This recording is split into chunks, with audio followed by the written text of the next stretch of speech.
And in case this person doesn't realize how tone deaf and stupid this memo is, let me just hit some of the highlights again so that your brain deadedness can maybe pick up a couple clues.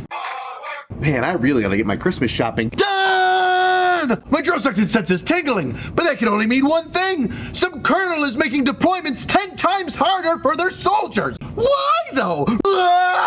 Yeah! Thanksgiving may be over, but I'm gonna roast this turkey. The good idea theory strikes again. The memo I'm about to show you has gotta be one of the most ill-advised penny pinching schemes I've ever seen the U.S. military do, because there's a higher cost than just the nickel and dimes that you're saving. Well, hey there, U.S. Army Sustainment Command. What are we gonna sustain today? Some bad ideas? I can't believe this thing came out in October and it's just getting to me now, because it's absolutely brain dead. Coming out of one Rock Island arsenal with one rock-headed idea. Well, first off, let's start off with the subject of this memo. And that idea is that we shouldn't help out deployed soldiers with storing their personally owned vehicles or some of their home goods I'm gonna have to throw in a storage bin. Responsibility for special storage of household goods, HHG, and privately owned vehicles, POVs. We're gonna be talking about storing your shit while you're deployed. God knows getting deployed's hard enough. Probably don't wanna take that away, would you? HQDAG1, the proponent for HHG POV,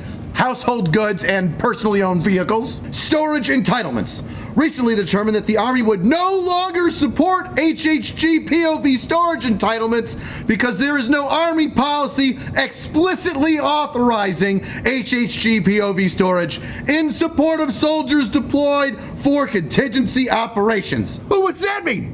It just sounds like a whole bunch of military mumbo jumbo. Well, that means that if you had to pick up all of your shit from your apartment building and put it in a storage unit, which would cost far less money, or take your vehicle and put it in a storage unit because you're going to be deployed overseas for some sort of operation, well, the Army doesn't have to pay that fee anymore. Now, it may have done so in the past, but it no longer has to. Now, why is that? Although the JTR establishes that a service member on TDY for an operational deployment or contingency operation may store special storage of HHG and POV if authorized or approved, the Army has no written policy authorizing or approving these entitlements for service members on deployments or TDY. Because the Army said you may do it, doesn't mean you have to do it.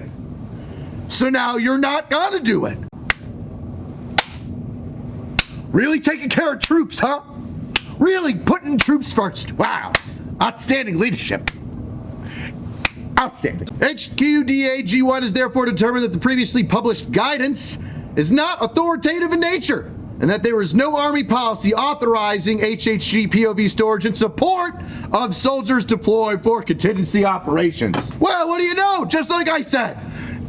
Doesn't say you have to, so that means we don't need to, so now we're just not gonna do it anymore. There's no law that says I need to be nice to my kid, that I need to be coddling and strong and supportive and hold on to them and rock them little babies and read nighttime stories, but I choose to do that because that little kid's gonna grow up eventually one day and hopefully not become a serial killer. But what you're saying in your memo is that the Army says we could help out soldiers during a deployment, because that's probably one of the most difficult times in their entire lives. Not only just for them, but their family. But since it's not making us do it, I'm now making sure that no one is authorized to do it anymore.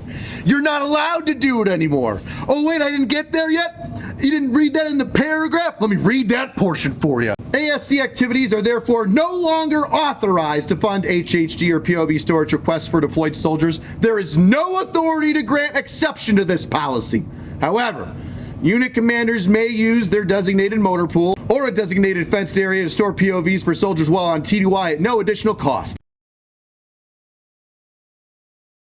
So this colonel who wrote this memo is now also saying that anybody below me cannot authorize any sort of additional payment to assist a soldier during the deployment with their POV storage or household goods storage. You can't authorize it. I won't let you. 0 people are going to be helped out while they're deployed. I will help out no one. And in case this person doesn't realize how tone deaf and stupid this memo is, let me just hit some of the highlights again so that your brain deadedness can maybe pick up a couple clues. Won't support entitlements because the Army doesn't explicitly state that it has has to or must. It says may. And you couldn't possibly want to be a good leader and take a step out of the box and think for yourself and do said good thing. No. The Army has to tell me that I can take a shit or breathe or wipe my ass. I couldn't possibly, with all the rank on my collar, make a good decision on how to take care of the troops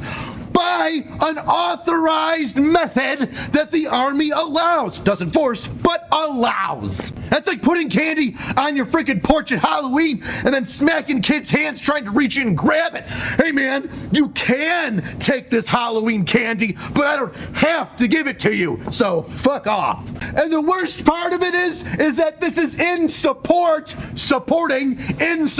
of deployed soldiers. You are against supporting deployed soldiers. How the fuck are you in charge of anything? And my favorite paragraph number 4, there's no authority that can change that. Oh, I hope there is.